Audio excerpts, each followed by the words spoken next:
Fellas, how you doing this evening?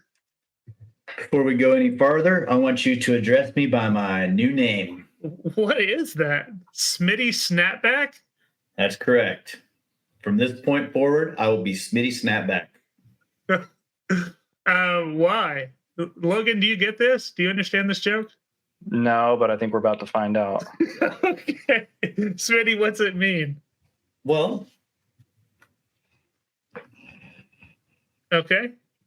Joey Yeah. Buckets can be Joey Buckets. I can be Smitty Snapback.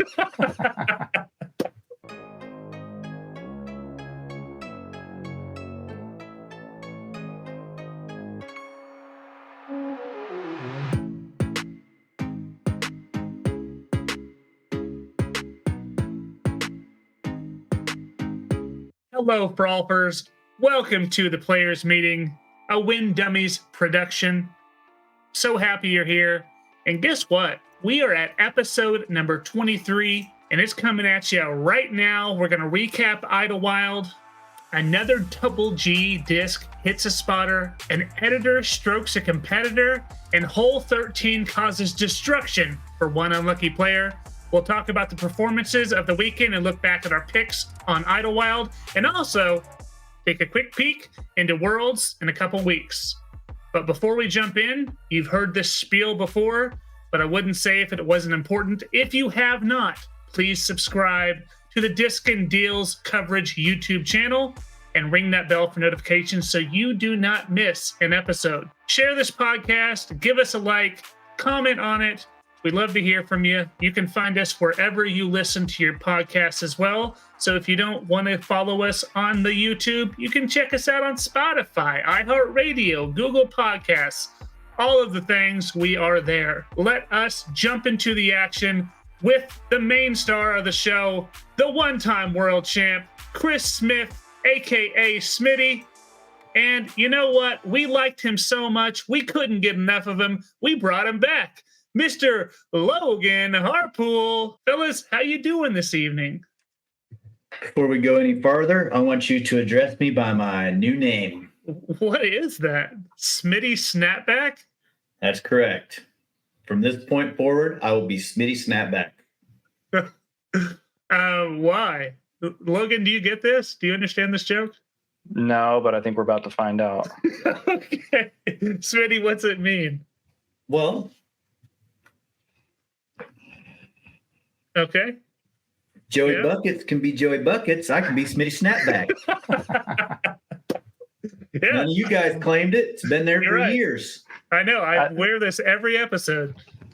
Pretty sure that's Long my dude. hat I left on the lawn chair at Herman Hill, and you're just wearing it now. Haven't lost since I got it. Ooh. New lucky hat. All right. All right. Well, Smitty Snapback, welcome to the program. Thank you. Well, let's start where we always start. What's popping? What's been happening around the world of disc golf? And we know Idlewild happened this weekend, but we're not going to start there. Smitty, where are we going to start? Are we going to start with a monster? I don't know what you're talking about. But let me tell you. Oh, yeah. So we have to talk about Ryan Mon. And if his nickname is not Monster, well, it dang well should be. Smitty, tell me about him. I really don't know anything about him, but his accolades here are all I need to know. Anybody that can win 3 majors, whether they're am or pro, in 1 year, pretty amazing, man. Logan, you know him at all? No, I know Jake, and if Jake's character is any indication of what Ryan's like, he's got to be a good dude. So, yeah, and I mean, I first became aware of him when Lucas Carmichael had him beat at the AM Nationals and lost in the last couple of holes, which was, I mean, looking at that, his closest tournament by far. He pulled it out by 1 stroke there, but absolutely dominated in MJ18. I saw him there, Lucas. He walked right by us as we were. Yeah, I thought I recognized that hair.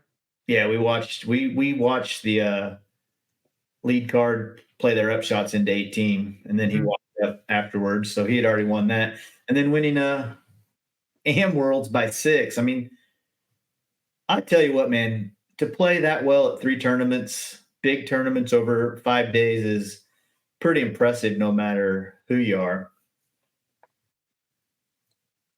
Yeah, pretty disgusting. So United States champ, amateur champ, junior world champ, and now AM world's champ.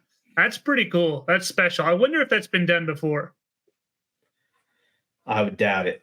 I think most people would generally in the past have held out until they win one of them, and then, then they go pro. But look at this dude's stats, man. He's been turning down cash all year long. I was just going to say he's got an A-tier win in the MPO division. And in that tournament, he beat Harper Thompson, Ian Burchett, Barry Schultz. I mean, he's hardly an AM. He's over 1,000 rated. I think 1,004, something like that. So I'm guessing he's no longer an AM. It's probably all over. Probably made a bunch of AMs happy that he got on down the road. So yeah, it looks like he did play some Pro Tour events this year too. Yeah, you can see those. He didn't fare so well in a couple of those. He played chess.com, and I see Des Moines there. So with the big boys, he's still small fish in a big pond there, but he did fine at the qualifier in Kansas City. Yeah. I'm sure he wished he could have done better, but yeah, top 20. Look at all those other first and seconds against probably local pros. So, and there are just so many kids that are just so dang good at disc golf. It's mind blowing and boggling and frustrating all at the same time. Yeah. So pretty cool. And it's also cool that the PDJ, like at these tours, these events where he didn't accept cash or supposedly didn't accept cash, he can take plastic in lieu of cash. Mm-hmm. So, I mean, that's probably not much good to him. I think he's probably already sponsored by Discraft, judging by his apparel. Yep, pretty cool though, man. Pretty cool feat. Yeah, that's pretty awesome. Well, let's jump into Idlewild. We know we had the tournament there this week, and Idlewild is a really fun tournament. Let's talk about the women's side first, and we'll kind of jump into all of the action and some of the storylines on the women's side. So round one, we saw no women shooting 1,000 rated. Emily Weatherman did shoot the hot round. She ended with a 4 under and a 1-stroke lead over Morgan Lenz, one of the Lenz twins, and 2 strokes over Rebecca Cox. And I think this is her home course, and Owen Scoggins. Round 2, the whole lead card struggled besides Owen. Owen shot 3 down while the rest of the lead card was over par. Moving into the lead card was Deanne Carey, Raven Klein, and Morgan Lenz stayed in 4th. Now, the final round, 3rd round, you saw big pushes from the chase card and chase card. Sarah Hokum shot 5 down, 1,000 rated to move into a podium finish in 3rd. Natalie Ryan shot the hot round of the day, 7 under, 10-13 rated to move into 2nd, but no one was going to stop Owen. She was in a league of her own, shooting 1,000 rated round herself and won it by 4. So let's jump into just talking about Owen's performance in general. Logan, I don't know if you got to watch any of the ladies, but tell me some of the thoughts you had on Owen's performance this weekend. Yeah, it wasn't flawless, but it was really, really good. And I think when you play that style in the woods, that's what it's about. You expect bad kicks, you expect unfortunate breaks, but Owen's command, I think, is what's so noteworthy. Not only her forehand, but her backhand, her ability to hit lines and manipulate the disc, I think sets her apart. She has so many different flights. You don't see her throw many hyzer flips, but she works the disc from side to side. She hardly ever throws a dead straight shot, it seemed to me. But it was pretty wire to wire. And even when she took a bogey, it didn't seem like it was any kind of a pucker factor at all. She got out to that lead and she was Owen. She's laughing, smiling, high-fiving people, having fun. And that works for some people. It definitely works for her. When she's smiling and laughing, I think people need to get worried. I think the ladies need to be worried if she's in the field, going into next week. I don't want to jump into it too much, but I think she has an outside shot at winning and kind of doing what Ryan Mon did, winning 2 majors in 1 year. She could win FP40 and FPO World Championships both. I mean, after the first round going into the second round, I was looking at the leaderboard and thought there's no possible way this lady doesn't win this thing, just with the people that she was, in contention with. And yeah, Natalie Ryan finished 4 back. That is what it is. But Owen also took a 6 on hole 14 and a 5 on hole 15 to give up 2 strokes on 15. Natalie also 6'd 14, but she gave 4 strokes back to the field there, and after it was already pretty much said and done. Which at this course is you don't want to say that too soon, but yeah, I mean, and the impressive thing was, if you look at the graphic here, it wasn't her putting. She didn't lead the field in putting. She led the field in these 4 categories. 31% birdies was the most of all the women, which is, pretty impressive to outscore everybody in birdies. Circle 1 in regulation, and if Own is circle 1 in regulation, you might as well count it most of the time. Yeah. Circle 2 in regulation, which probably isn't as important stat in the women as it is in the men, but there's the reason she won right there, the last one. She only went OB 3 times on the entire weekend, which out there's a lot of OB to get you in certain spots for sure. 1,000%. But yeah, it looked a little bit closer than it probably should have been at the end, but Owen had a fantastic performance. What I'd like to talk about, though, is some of the other ladies that were in contention. Here's the top 10 here. And really, it seems like Idlewild might be just a great course for the women. It really seems to be an equalizer of sorts. We saw some names that we haven't seen all year in the top 10. I mean, you see Sarah Hokum, Morgan Lenz, Alexis Madahano, Madison Walker, Raven Klein, Kona Montgomery, Allie Smith.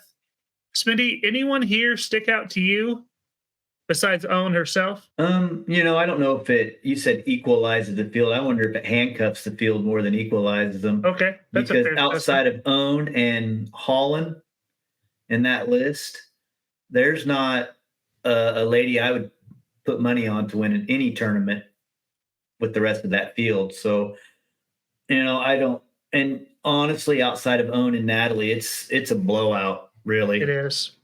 So, and Sarah Hokum is a lot like Owen. She knows her limits. She can really manipulate the disc, Logan said, like left to right. And I think it's easier to hit gaps forehand if that's your predominant shot, because you're looking at the target. And I just think full-time forehanders have a much easier job of hitting angles than backhanders do at times. Yeah, what are your thoughts, Logan?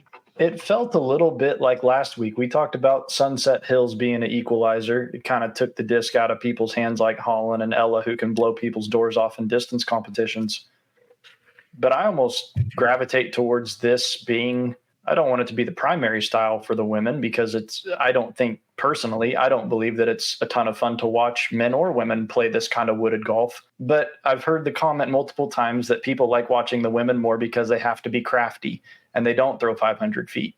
So why not let them play to their strengths? When they're crafty, make them play in crafty situations where people can flourish, because that's what they're good at. And not saying they can't throw far, they certainly can, but the number of that next echelon of distance in the FPO division is much smaller. I think you get more contenders at the top when you, maybe for lack of a better term, handcuff. We said that already, but I don't hate the style. I would like to see it be a little more fair. We're going to get to some misfortune in the MPO division, but I think as wooded as Idlewild is, I've played there twice. It's better to be off by a lot than a little. And it made for good entertainment, because like Smitty Snapback, what he alluded to earlier is it's not over till it's over. 16 is, you should have an eagle look if you play 16 right, but 17, 18 are such knee knockers, and so much can change. But I like the style. It's, unless the tours break apart, you're not going to see a primary style for MPO, FPO. And I don't think that's in the near future. Now, I'm with you. I like the shorter courses for the ladies. I do wish that there was a better mix, though. Like this took, I don't even know if Ella was in the field, but she wasn't. She probably isn't. But Holland, I mean, her number one strength is dropping bombs, and I never even saw her. And I feel like that has to be, she has to get that advantage somewhere within the course. So that's what's going to be cool about Worlds is from what I'm taking and understanding is the course that Paul designed is through the trees, long, probably way more open than Idlewild. Idlewild's just pretty tight. And then the other one's going to be put a move on a disc. So I really truly think that the best player that weekend is going to win in both men and women's. So it's going to be exciting, I hope, if we get to see any of it. Yeah, I'm excited for Worlds. And like I said, I think the term handcuffed we all use at this point. I think that's a good term for it. But I understand, Smitty, you wanting a little bit more variety. But I still enjoy this for the women. I think it brings people closer and tighter and doesn't. Although Owen still won by 4 and could have won by more. I just think it brings it closer for a little bit more drama. You know, we say that, though, but then you look at the names. Natalie Ryan, when you think of her game, she's a bummer. What do you think of? Only thing I think she has going for her is she can throw far. Yep, it's true. So, and I think she equaled. Yeah.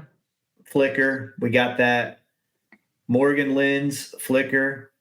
Alexis Mondahano, only thing I think of her, she's a pretty dang good putter. She is. And I don't think she forehands. We know Holland's a solid lady. Madison Walker, I don't know when the last time she sniffed the top 10 was. Yeah. Right? Raven Klein, watching her a little bit, that's the first time I got to watch her. She can really throw it pretty good. Have you ever played with her, Logan, or been around her? Yep. Oh, yeah. She's got some speed and some snap. She it's the consistency piece that's kind of been her kryptonite in the past. She'll put it together, but then she'll have a round that kind of knocks it out of her. But she had some real shake your head moments in the round that I watched. So, and then Kat, we know Kat's a bomber, so she's up there. Kona, that's the one that shocks me. She's just a great thrower of the disc. Mm-hmm. And I've seen her make putts before, so I don't know. I didn't look at her stats and know what she did. And then Allie Smith, the only way I know her is that Kansas City last year and then the Ace at Worlds. Mm-hmm. So, yeah, just a lot of names, like you said, that we don't normally see. And Owen absolutely dominate them. And she did.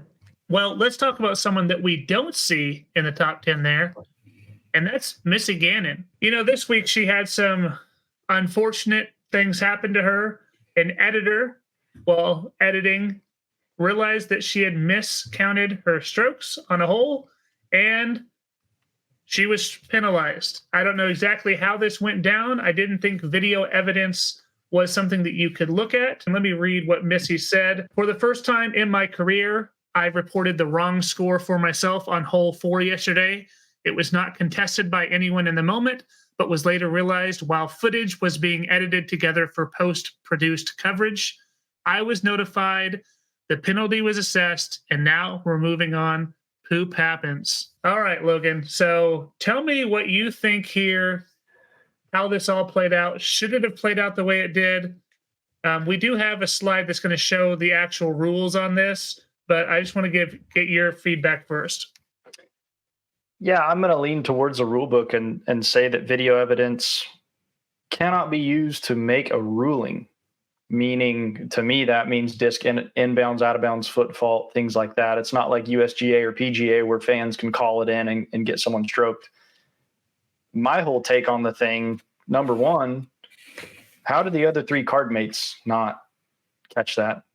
You know when your card mates are struggling, and she probably took the same score similar to someone else. No matter how much you're paying attention, you usually know that you picked up a couple. And I don't want to use derogatory terms, but it seems like people weren't paying attention. It shouldn't fall solely on Missy, because it is your job as a card mate to watch your card mates, not only for rules and calls in the moment, but we went to online scoring and you get those alerts that there's a discrepancy. The fact that there wasn't one, the other 3 are almost just as guilty. But it didn't sound to me, but I will go back to the rule book. Whether Missy reports it or not, I'm sure the TD was made aware, and the TD could have added those strokes up until Own's scorecard was complete on Sunday. So the fact that it happened then is the best, because then Missy knows her scenario. She knows I have to battle. I'm behind for the next 2 rounds. This didn't have to happen when it did. So somebody forced it and made it happen. I lean towards saying it was Missy. She's been outspoken that she values integrity. I've never had a conversation with her ever, but I have no reason to believe that she would be dishonest or try to sweep this under the rug. Whether it was her, whether it was Jeff, whether it was Jomez, somehow the TD was alerted and they acted on it then. I think if it wasn't brought to their attention, any TD, especially on the Pro Tour, would have stroked her anyway. So is it noticed without the video? Probably not. But is Missy getting money for being on feature card? Probably. So I don't think she wishes it wasn't on video. She wishes it wouldn't have happened. But like she said, stuff happens. And I think everybody, as bad as it is, everybody at some point in their career is going to get hit with a misplay or an incorrect scorecard. And it's a sinking feeling. Yeah, but there's so many fewer misadded scorecards now. And like you said, I don't know how it's possible that all 4 of them are keeping score and one of them doesn't say, "Are you sure that's right?" I mean, you went out of bounds twice on the hole. But from what I understand is the editors, or it may have been 2 Hot Geese, somebody contacted Missy and said, "Hey, look, dude, we got a scoring issue." And so to avoid the negative feedback and getting run through the ringer that like she would have, she went ahead and did the right thing and called the TD and said, "Hey, look, this is what happened." And they assessed her the penalty. I think it ended up being 3 strokes, 1 to fix it to the right score and then add 2 to it is the actual rule. And Logan's right. The TD can add strokes to your score up until the scorecard is final. We'll look at that rule here in a second. But this has happened before. This happened at DDO one year with a line. This has happened USDGC, where people had to come forward, and some of them did, some of them didn't. So, I mean, is it unfortunate for her that it got caught? Sure. Do I think she did it on purpose? Not at all. I think it just happened. And I don't know how many, since we've all been keeping scores, how many times I've put a score in and then somebody says, "What the heck, man? What's wrong with the score?" And Conflict. yeah, I'm not going to cheat, but usually I'm the one that's screwed up because I'm screwing around somewhere instead of paying attention to what I'm supposed to be doing.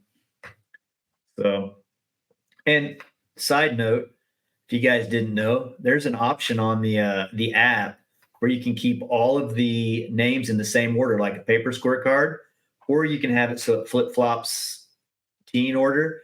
And if you have one guy doing it in order and one guy going flip-flop, what a disaster. So I always try to talk to the group beforehand and say, "Hey, how we want to do this, I don't care. Let's figure out and let's all do the same."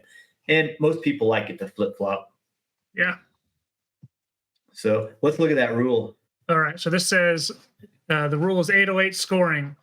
After the scorecard has been submitted, the total score as recorded is final, except for the following circumstances. Number 1, penalty throws may be added or removed by the director up until the director declares the tournament over or all awards have been distributed. That's what you two were referencing.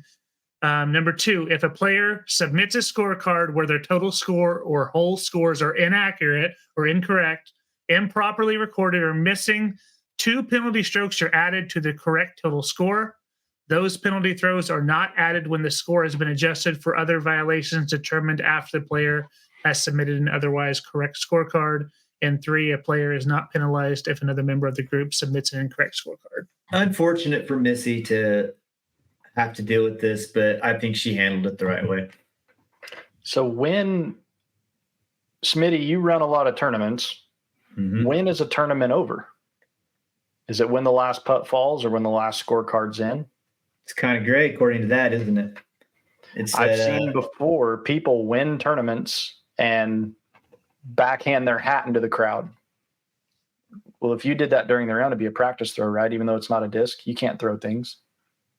Maybe. I've heard people. I don't know if that's correct or not, but I've seen people throw things into the crowd after a win, and if your scorecard's not submitted and you throw something, somebody could get nitpicky and say it's a stroke.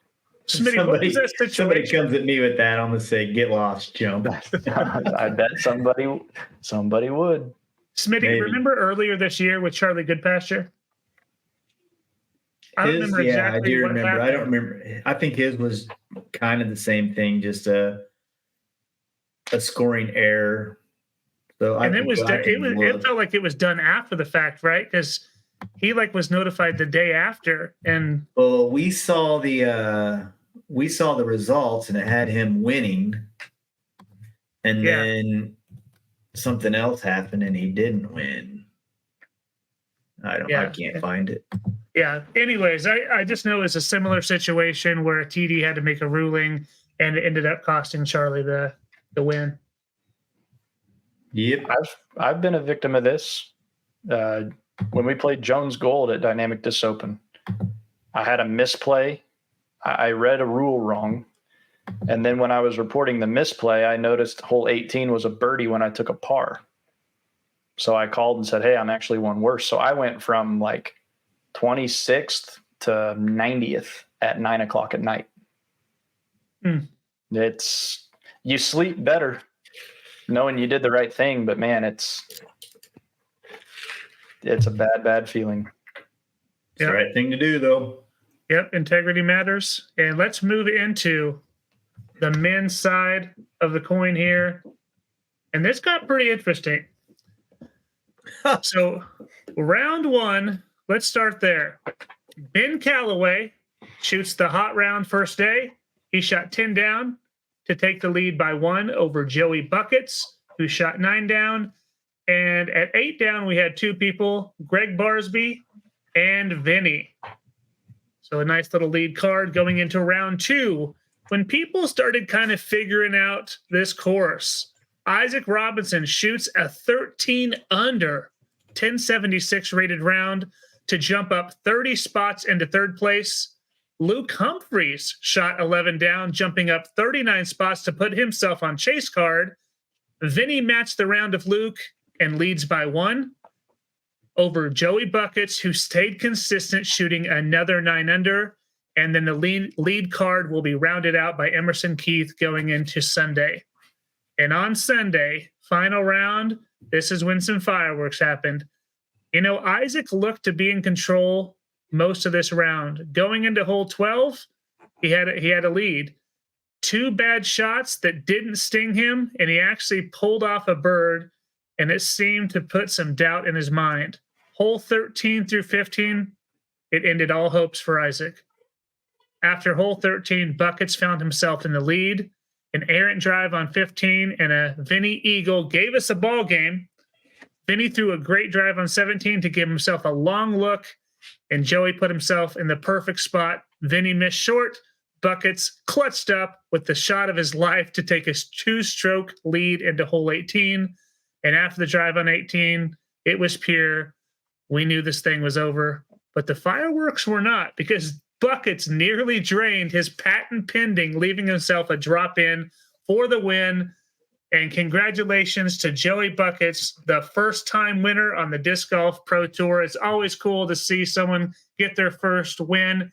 And with the way Joey Buckets has been playing this year, dude, it's pretty awesome because this guy was due. It felt like he's been due. He's been there all year long. Smitty, talk about Buckets. We've been saying it since almost chess.com. We didn't believe it at first, that we thought, oh, this guy just had an event and he made some noise, but he continued to be in the running time after time after time.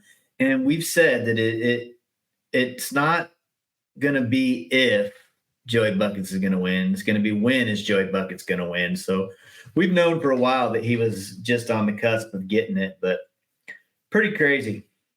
Pretty awesome for him. His interview was awesome. I feel like they're trying to bait him into some answers that they wanted, and he just didn't play that game. He just was boop, straightforward. And I was a fan of him before, and I'm a bigger fan of him now. His game is so fun to watch, so smooth, so easy. So, yeah, it was awesome. Yeah, Logan, tell us what you thought about Buckets, and hey, have you ever got to play with the guy? No, never played with him. But I think something that sets these young guys apart is their confidence. I don't even want to say that it's a blissful ignorance. I think that plays a role with extremely young and inexperienced players who don't appreciate the magnitude of the Pro Tour. They'll have immediate success. Then they start to think about it and realize where they're at, and they struggle. But I think these guys are past that, the young guys. And to further comment on his confidence, he's coming off of 2 missed cash in a major and Ledgestone and an Elite Plus. 70th at European Open, 67th at Ledgestone. I would venture to guess that he was not very happy with either of those. Anytime you miss cash once, let alone twice in a row, you don't walk as high and mighty as you were before. So I know when I was most successful at that level, I went in with no expectations, and I wonder, was it one end of the spectrum or the other? Did he go into that event, no expectations, I just want to play good, and then he was hot and got it going? Or is it, okay, it's my time to bounce back, I'm still the guy? The way he walks around, he seems like a pretty humble guy, but I can answer that. I watched Tournament Central clear the end, and they had him on there, and they said, what was different? And he said, well, after missing cash at the last 2 events, I told myself, I'm just going to have fun. I'm just going to play disc golf because I love the game, and I'm going to have fun. And he went into it with no expectations, just to chill and one shot at a time. You know, the old adage, one at a time. And even going into hole 15 where he threw out of bounds coming down the stretch, threw his up shot up to a bad spot. And he said he talked to his caddy, and he asked his caddy, what's the score? And his caddy, who's a buddy from home, basically reminded him, look, dude, it doesn't matter. Throw your best shot in this situation and make it happen. And he saved a par when those other guys are eagling. When he, anything, that up shot was so touchy coming into that tiny green over that branch. And yeah, so I think you're exactly right. He just reset with a different mind set coming into this week. So I think this is pretty cool. Not that. Well, those guys are pretty cool too. But this, all the different winners at Idlewild and never a repeat. No back-to-backs. Is that the style that yields that? Is that the tight wooded style? Yeah, I think just enough crazy stuff happens, enough good break, bad break, And when we get going here in a little bit, we're going to talk about how all that evens out in my mind. And, it's what is the rule of fifths, where everything is something good happens, something bad happens. So, but some of these dudes, this was their first win. I'm pretty sure this was Kyle Klein's first Pro Tour win. I know it was Isaac's first Pro Tour win. And I think it was Gannon Burr's, possibly. Was it Conrad's? Had he won? Yeah, maybe. I'm not sure, but pretty cool. The different players it's allowed to win. James Conrad, almost all backhand. Mm-hmm. Paul and Kevin, eagle. Kyle, both ways. Isaac, almost all backhand. And Gannon, freak. Yeah, that is very, very interesting. Well, Smitty, let's talk about Isaac down the stretch. He had a good break, and then he had some pretty bad shots. So just tell me how you thought he played those 12 and 13, and try to put yourself in his shoes and tell me what you think his mental capacity was there. He got lucky 3 throws in a row. That little par 3, the one up on the stump, is at 11 on the little mound. He threw that right through the V of a tree. If you watch it on Jomez, you can see it goes right through it. He couldn't believe that he made it through. Parked it for a birdie. Hole 12, worst drive of the group. Hit tree left, kicked right, fought all the way through the trees, ended up in the best spot. And Buckets comes up to it, flicks what looked like to me a dang near perfect flick. That ground is pretty slopey away, rolled all the way down into a spot where he had basically nothing. And then Isaac throws his second shot on that hole, also way too hot. That thing was going 60 to 70 feet past, hit a tree, boom. Basically a chip in for that dude. Didn't even look like he tried. So 3 bad shots in a row that he got away with. and then we go into what was on 14? Is that what bit him? Yeah, 13 bit him. 13 bit him, and It bit him hard. OB, flustered, tree, missed putt. And then 15 was no good and 16 was no good. So those 3 great shots were just completely wiped away. And like Logan said earlier, it's probably better to miss by a lot than a little. And he missed by a lot the first 2 and then got stung. Yeah, he went triple, single, and double back to back to back. That's gotta be so deflating. Logan, do you want to share anything about Isaac there down the stretch? You probably been in similar situations. 13. Oh, yeah. I've blown up at Idlewild for sure. I didn't mean it Idlewild. 13. No. I've played that course. I know how it is. I shot 8 down there once, and I shot over par. Yeah, that's what that place can do. And the tee shot on 13 was bad. And when you're shanking shots, you're shanking shots and you're trying to figure out, but you don't want to make too big of adjustments during a round, but you got to do something different. He pulled the tee shot. That deserved to be OB. The second shot, I don't think deserved to be OB. That was moving. He threw a turnover moving toward the safe side, and it clipped a tree and kicked 50 feet to out of bounds. That's Idlewild for you, though. That's why I've always been kind of outspoken against that style.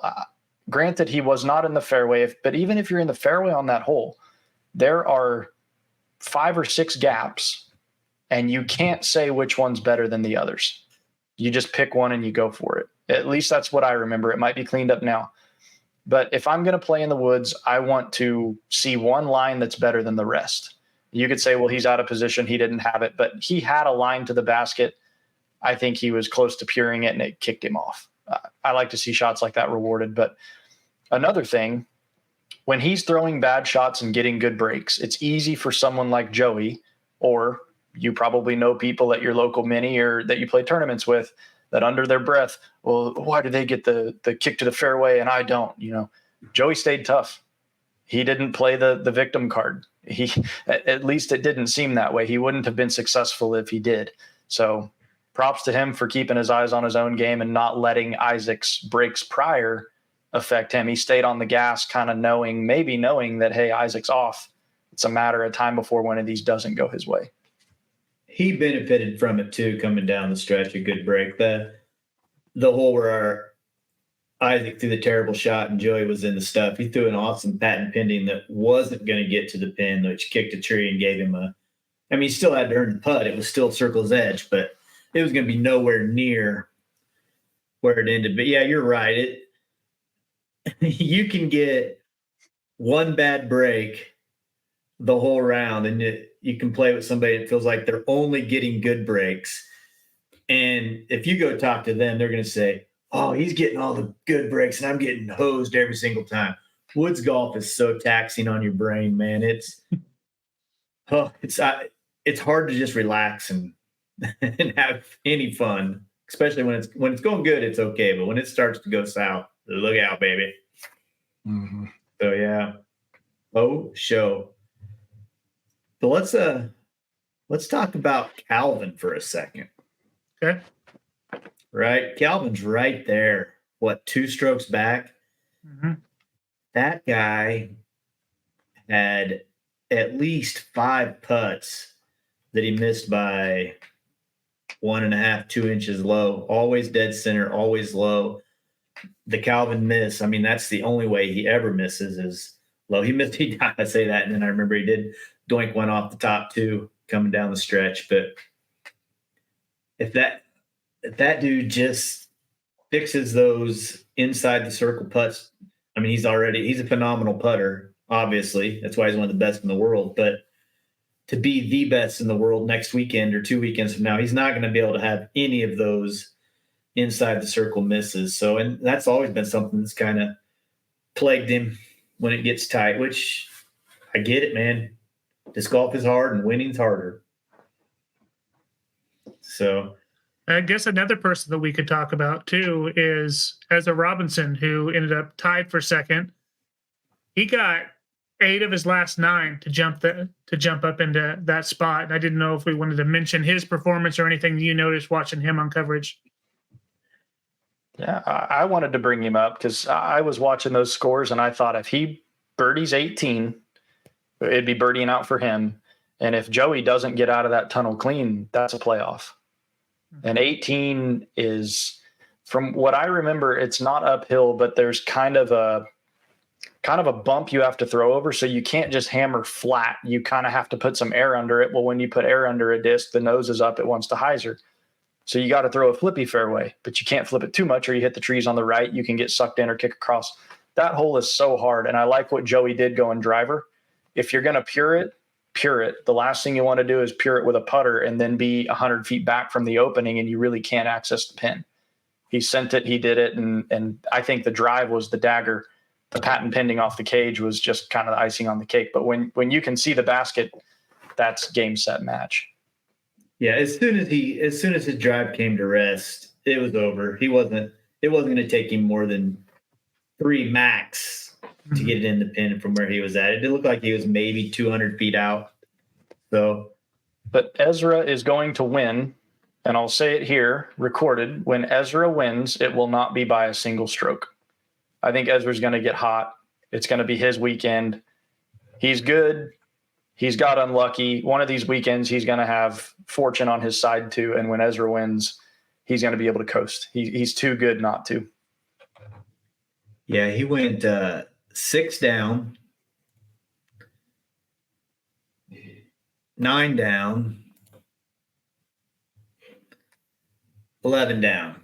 So that's 6 down, if that's 8 or 10, yep, we got something else going. So, yeah, and I've been on Calvin for a long time for winning worlds. I'd love to see it, but I could almost give Ezra the nod. I might take him as my shine next week. Don't you dare. Don't you dare. You don't want to do that. You're going to be very unhappy with yourself because someone else might take him. I'm staying on Calvin. Okay. Cool. All right, cool. Well, hey, last thing I want to talk about with Idlewild is, I don't know if y'all saw this, but Double G hits another spotter 2 weekends in a row. This time it wasn't with a roller. I'm going to play that for y'all now so you can take a peek. It was a roller. No. It was an air shot. You watch. He throws an air shot, but it's rolling when it hits the dude. Yeah, but watch. Just a big hyzer. I know, but watch this. It rolls over and hits the dude. That's what I didn't understand on Jomez. I wonder if it just hyzered and skipped off the tree On its tail. something. Yeah. I would say last week it was unfortunate for him, and this week Karma said, "You know what? Thanks for not being a jerk about it, Double G. We're going to keep you in bounds this week." The disc golf god said, "You're welcome." What do you guys think? Did you think it was going out of bounds for sure? Yes. It's pretty left. It's high and left, and there were no spectators down there, at least not close enough to see. I think they keep them corralled on the right, and most are at the top of the hill so they can see them. And the commentators, I can't remember who it was. I went back. I watched the no commentary stream through DGN Pro, but I went back to see if they said anything, and it sounded like they just went quiet. And they just kind of waited for the next throw, like they didn't want to address it. Yeah. This is just another situation, though. Is that what's over there? Is that a creek? Is that tall grass? Is it one of those fake creeks that wind through that place? I believe it's the creek they throw over on the hole that goes up and right. I guess my question is, what's the spotter doing? Is he just telling them you're safe or you're out from the tee pad? It doesn't matter. If you're out, you go down there, you take your spot, you throw. Mm-hmm. Is it thick and he's trying to help them find their frisbee? So, I mean, once again, it's just a dumb thing that happens. The guy's there trying to keep the tournament moving, help people out, but I just don't know that you need him there. Yeah, it's. I think they're there for pace of play. I think the guys can. There's enough spectators. It's kind of like PGA Tour. You're not going to lose a ball. You're not going to lose a disc with that many people around. Mm-hmm. I think it's there more for pace of play. Let them know where it went out or something like that. But yeah, it's unfortunate. You don't know anything about the spotter. To address last week, did you guys see Stokely's video with that fella? Mm-hmm. I thought that was cool. Yeah. He sat down and he gave him a chance to talk, and they were kind of joking about it, but you could tell how bad the guy felt. Fortunately, this didn't carry the same magnitude that did as a lead card in contention and keeping it out of bounds. But yeah, I don't know what the answer is. We need good volunteers. We need them for tournaments to happen. So I don't know what the answer is to alleviate these things.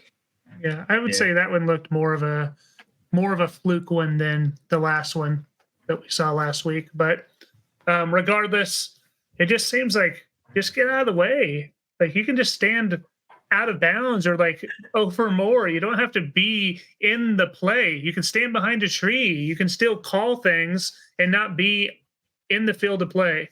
Anyways, that disc is moving 20 miles an hour faster than what that guy spotting is used to. Exactly. Oh yeah, 1,000%. And that's why because I've spotted, right? I volunteered, I spotted at DDO, and yeah, those discs are moving. I didn't stand anywhere close to where it could ever hit me. But then I'm going to run over and be like, hee, and then I'm going to run back, you can get out of the way. That's the biggest thing I'm saying is you don't need to be in the field of play. Yeah. All right. All right. So there we go. That is Idlewild. But before we finish what's poppin', let's just jump into a quick Worlds preview. And when I say Worlds preview, what I really mean is the bombshell that was dropped to all the spectators who are going to be going to Worlds. So this just happened this last week. And what did we see? We saw no cell phones at New London for Worlds because guess what? They're using cell phone coverage and they don't want us to not be able to see. So I appreciate that. But as a spectator going to the event, not being able to have my cell phone, Smitty, how are you feeling if you're a spectator? Taking my phone right in and doing whatever the heck I want. If I'm there, I'm going to be looking at my phone. I'm going to be saying, oh, dang, Paul McBeth is on fire. He's on hole 6. Let's go watch that. Or is that out of bounds or what? I call it that caddy book, and I'm going to look. I mean, in today's day and age, our phones are a valuable resource to us. And the fact that this is even an issue at the World Championships is crazy.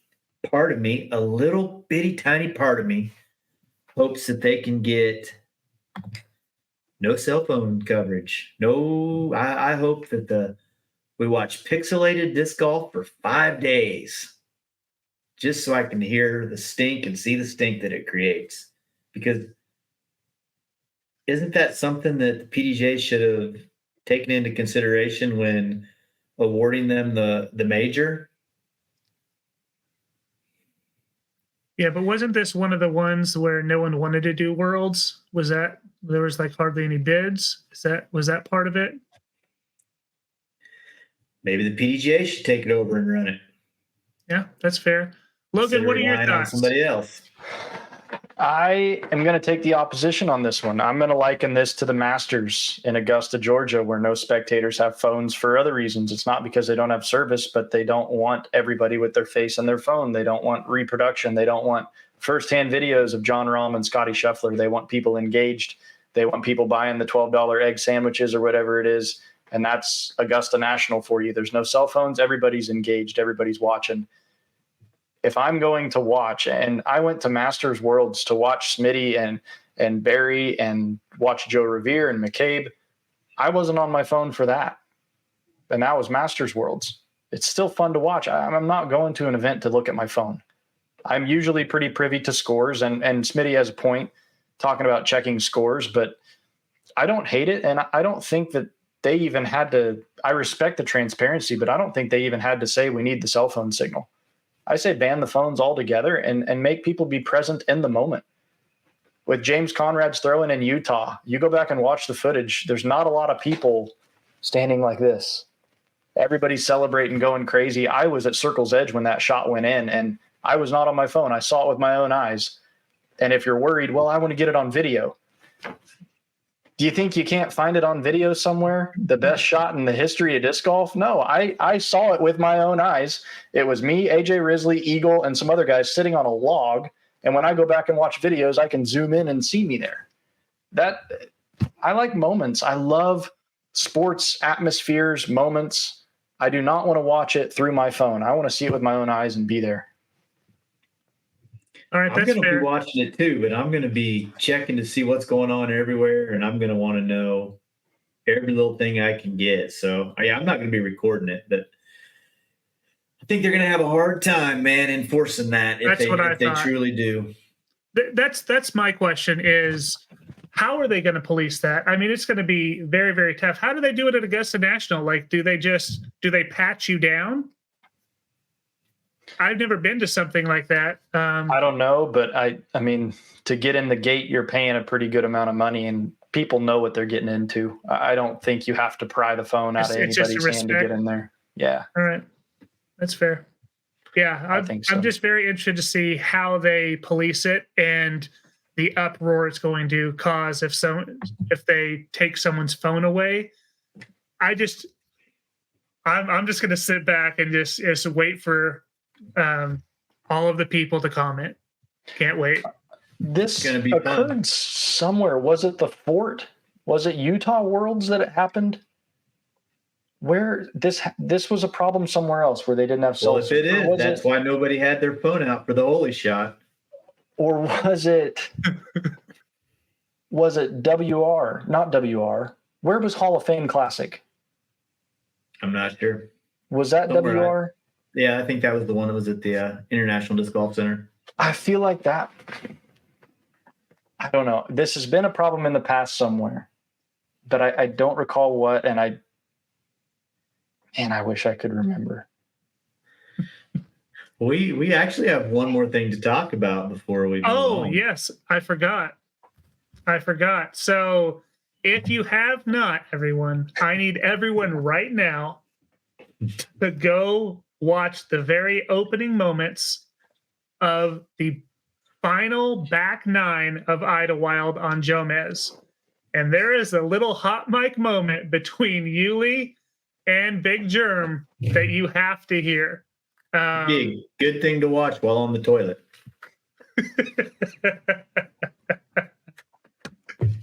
Yeah, so check it out. Because you will thank us later, unless they fixed it and they somehow just edited out the first moments of that video, which you can do. So I wonder if that's late now, baby. That thing exists in the web and everywhere. There's screen captures of it. If they edit it, they're going to lose a lot of views, and that is a loss of revenue. So, and they're needing revenue. We should have had something about the layoffs coming in. I don't think we talked about it last week. No, we didn't. We didn't. We might as well. Central. It sounds like Tournament Central got the axe the way they were doing it. Sounds like Juliana kind of got the axe. She's not going to be doing Worlds. I heard Climo's no longer doing MPO Worlds, possibly. Yeah. So they went from 3 to 2, right? On the commentators. Mm-hmm. Did you guys do the survey for Disc Golf Network? Nah. I wonder if that had anything to do. If it's financial, it totally checks out. They want to cut people. They don't have to pay as many. But there was a survey that went out that asked, it had all the commentators, who's your favorite, rank them top to bottom. Or maybe it was just select your top couple. Male, female, do you watch Tournament Central? And it was collecting a bunch of data about Disc Golf Network. Dang it. But I wonder if that the metric they used. Why would they act on it in the middle of the season, though? You would think that'd be an off-season move. You would think, right? You think you would finish out the season with your plan, look at it, adjust, move forward. But what'd you guys think of this week's commentary? Eisengood and Bearhart. I watch the unplugged version. I like hearing what the players are saying. Yeah, I like Earhart a lot, and I think Eisengood's okay. Well, I mean, he's better than Ian Anderson by far. No offense to Ian. Sorry, Ian.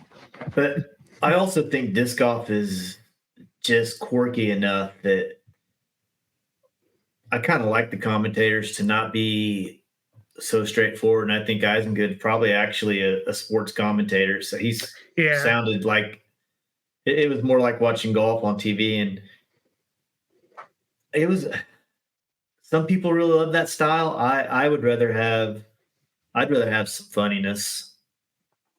So not over funny, but I need a little action. You need to bring back the Australian guy then. Oh no, I'm an Epee guy. That's my dude. So that's your dude for sure. Yeah, it's so good. He's probably too much for most people. All right, let's go. Let's move on. All right. Well, that's it for what's poppin'. Let's move into our picks for Idlewild. We'll move into that right now. Dun-dun-dun-dun. Weekly picks. Look at that picture. Ronnie's never looked so good. Still calling it. Yeah, I should have edited that. Of all the images online, and you take it from the school website from 2 years ago. Absolutely. I walked in the gym. Here's the backstory. I walked in the gym for picture day, and they threw me that shirt and said, "Wear this." And I said, "Okay." And so there was about 15 of us on the school website wearing that green polo. Yeah, Proctor withdrew. He had a tee time, though, which is strange. They dropped the ball, and someone was left on the wait list. So that's not cool, but you guys... You know what you're getting. Yeah, I know. Yeah, so it's already immediately... Yeah. It's a good way to welcome you into weekly picks with the big old red check mark. Smitty, you had a good pick in Simon this week. You know, and he actually battled back at the end of rounds 2 and 3. He stunk it up the first 9 and battled back a little bit, both of them. And then AB was a good pick. You were a little worried you might win, but I was pretty sure that wasn't going to be an issue this week. But yeah, he ended up kind of playing where I figured he would end up. Was that closer than it? Did you look at the numbers at all?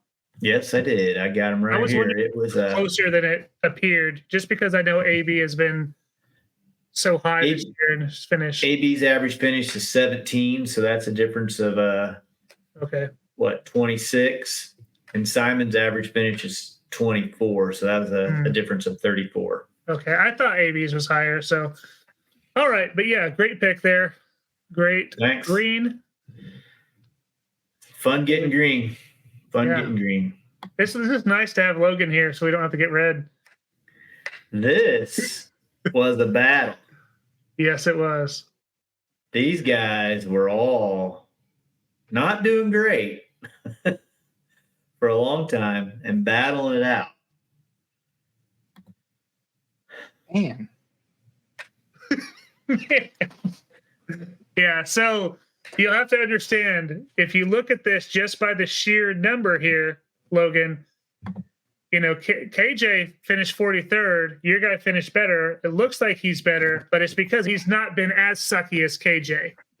So, Smitty, tell me how this breaks down. Would you like to know the numbers? Yes, please. The Hammer finished 32nd, averages 32nd.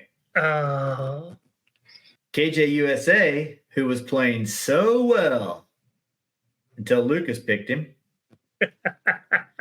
cursed him. I did curse him. Average finish. Uh-oh. Ooh. Controversy here. Controversy. KJ's average finish is 42nd, and he finished 43rd, so Lucas should get the red. I have the red. Logan gets I'll the take yellow. it from you, Logan. Boy, that changes things. By one placement.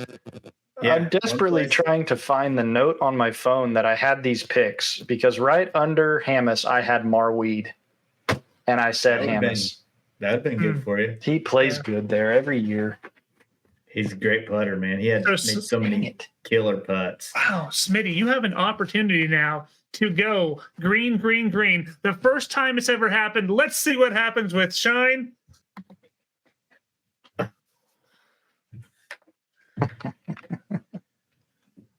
All three of these guys played pretty well. Yeah. You didn't see much of the Robot Chicken or Gannon, but they both played pretty well. It's hard to give a guy a red for a top 15. top 15. So yeah. Gannon, I guess that's struggling. Poor kid. Poor kid. And Isaac, man, I thought Isaac was going to win it. I thought he was setting himself up, but he at least did better than y'all, so I could have one green to my name this week and stop you from getting the three-headed Sweet. monster. I'll get it next week.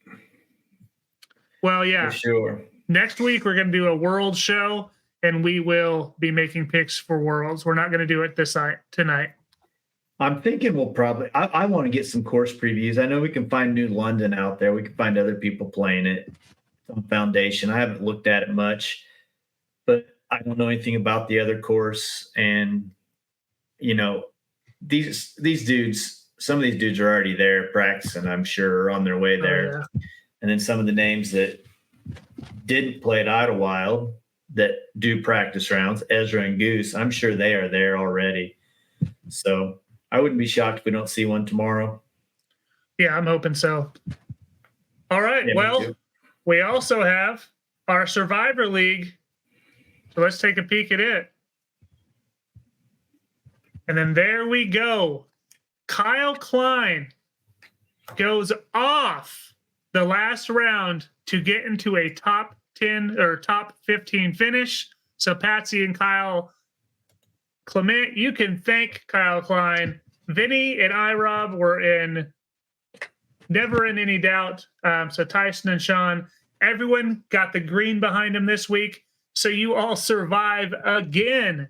So we won't have to do picks until Worlds. So not this week, but next Wednesday, I'll expect your picks. I'll be reaching out.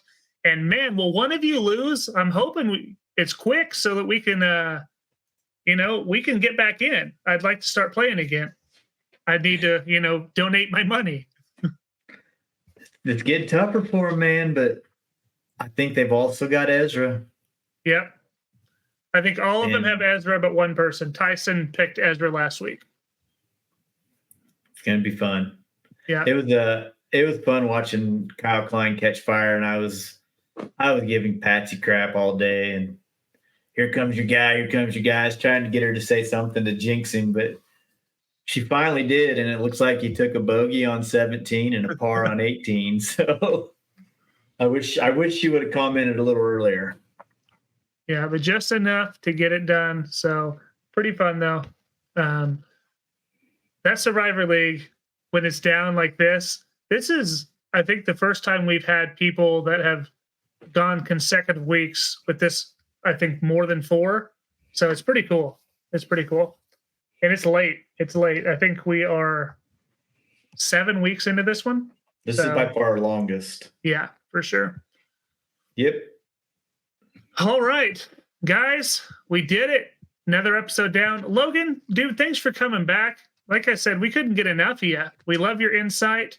Thanks for making the trip all the way to your computer, your school. All the way to my computer. I have one more thing though, and I told both you guys about this, and I'm going to bring it up. Oh. Austin Dillon into turn 3 at Richmond, holds it in 5th gear wide open, dumps the 22, hits the 11 in the back quarter, and wins to put himself in the postseason. I sent the video to Lucas, and he didn't play it, but look it up. It was an awesome finish. Yeah, he's right. He sent it, and then Smitty is really good.